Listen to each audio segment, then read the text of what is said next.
Hi, I'm Rachel, and this is my AM reading for Friday, October 8th, 2021, which is actually going up on a Friday. I've been forced by circumstances. I'm actually filming really kind of early in the morning on Friday. That's why the sun is coming in. It's not the best time for filming, still my PJs and all, but I have a busy schedule ahead of me, so I figured I should just get going here. To start with my tradition, I have the next Dorothy Parker story in this collection of her short stories. This one is The Mantle of Whistler, published in 1928. It's another dashed off party story where we get to see the interaction between two characters. And it's very much of a nothing burger. The hostess brings them together saying, "Oh, I knew you two would really get along." But all they do is share, like, cliches. Like, he's just trying to get her to talk about, like, where she got her eyes from. And she just keeps repeating what I can only assume are 1920s vernacular phrases, like, "don't be an Airedale." I'm naive of these things myself. And when the hostess comes to check in on them, she says, "Oh, you two, didn't I tell you you'd get on like nothing at all?" Which I feel like is the biggest commentary about the vacuousness of this entire exchange. But that's what Parker really likes to do, is show how, I think, ridiculous a lot of our interactions can be. Before I go further, I forgot to mention, since this is the first Friday reads of the month, I have last month's, I have September's literary newsletter up, which I'll link down below. It includes snippets of all the Goodreads reviews I've read that month, bookish news that caught my fancy, a book pick, a book meme. So I'll just leave September in the past now. You can go read about it. And this is my first official book I finished in October, Milk Fed by Melissa Broder. I picked this one up because I talked about it. It caught my fancy as a literary fiction pick that was published this year, and I wanted to make sure I read a couple of them so that I could vote for fiction in the Goodreads Choice Awards. So I made a little bit of a video about literary fiction to read for GCA a couple months ago. So I'll link that down below. Anyway, I haven't written my Goodreads review yet. I'm still kind of gathering my thoughts on this one. This is the story of Rachel, a young 20-something living in Southern California.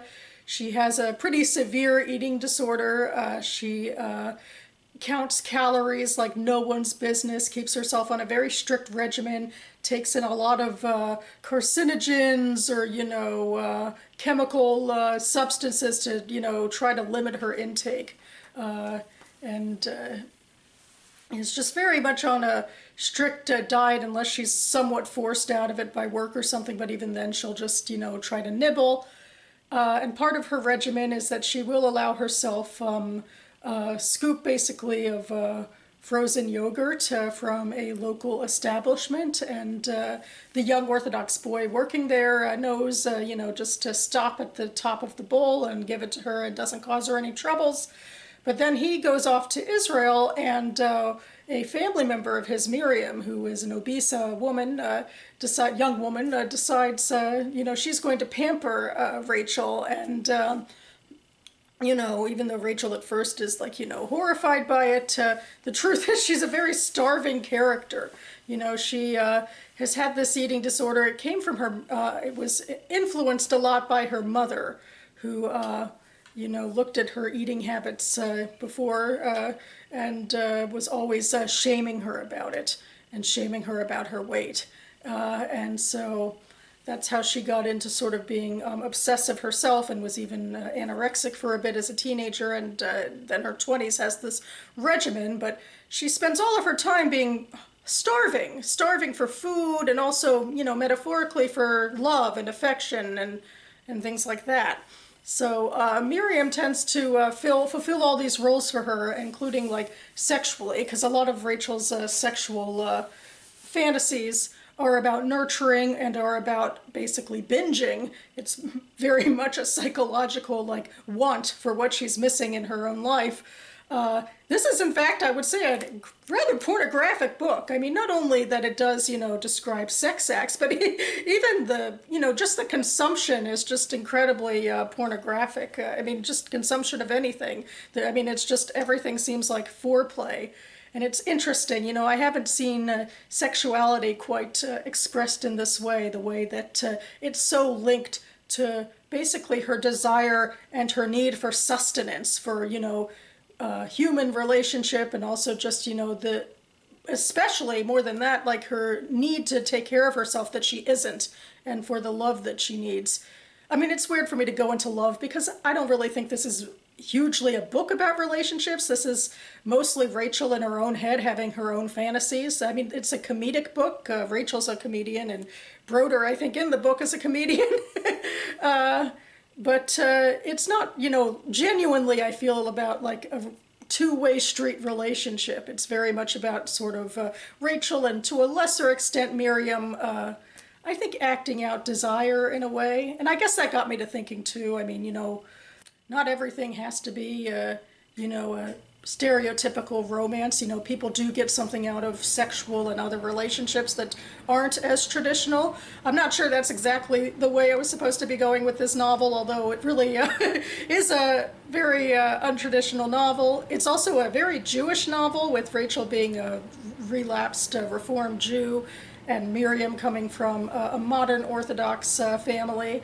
So they have some interesting clashes there, or even in the beginning, they don't clash, and they try to, get along, and despite their differences, and along the way, there gets to be a little bit of Jewish culture in this book, so that always pleases me as well.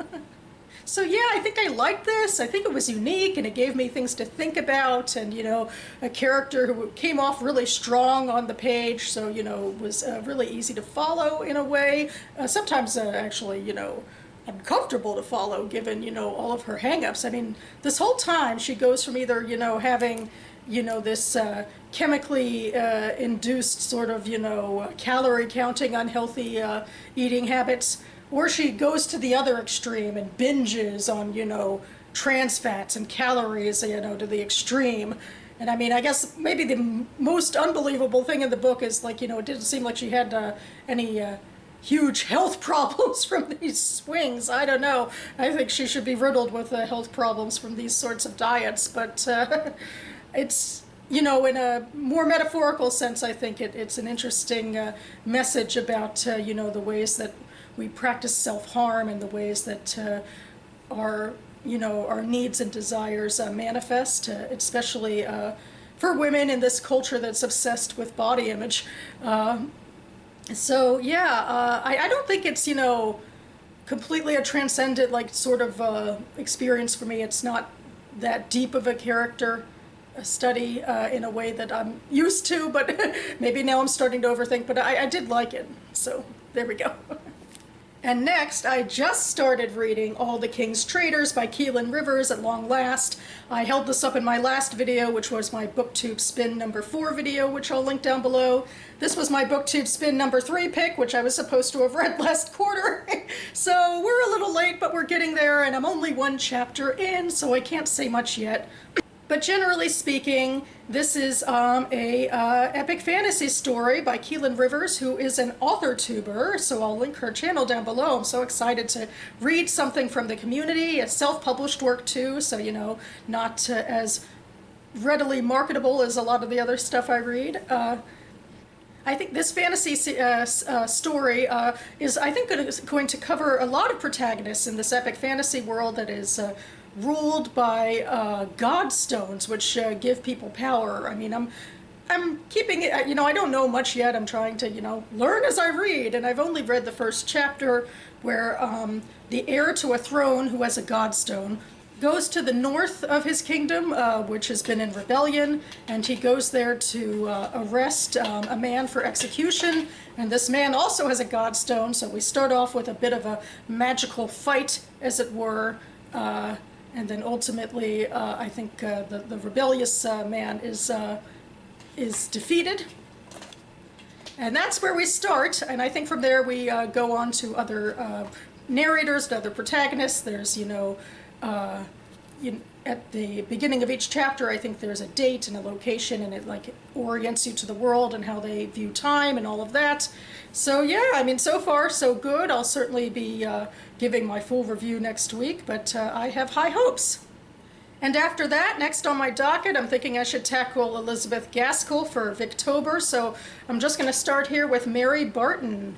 I think I put it first on my list because it was her first published, although of course I did not recheck or reconfirm anything. But anyway, it doesn't necessarily matter. It's just what I've decided I'll read first of the 3 books that I talked about in my book haul that I have from Gaskell from the library. So looking forward to starting this, hoping it's going to be a fun project. So that about covers it for me now. I should get out of this squinty sun and quickly upload this video because this weekend I will be out of town.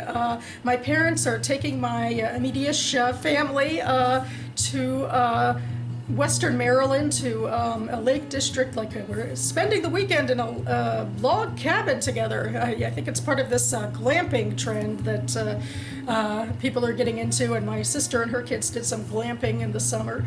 Also, it is my parents' 40th wedding anniversary, so that's a big point for our vacationing together. I'm going to be taking this very camera I'm filming on. We might be filming something for like a renewal of vows sort of shindig together, so that should be nice.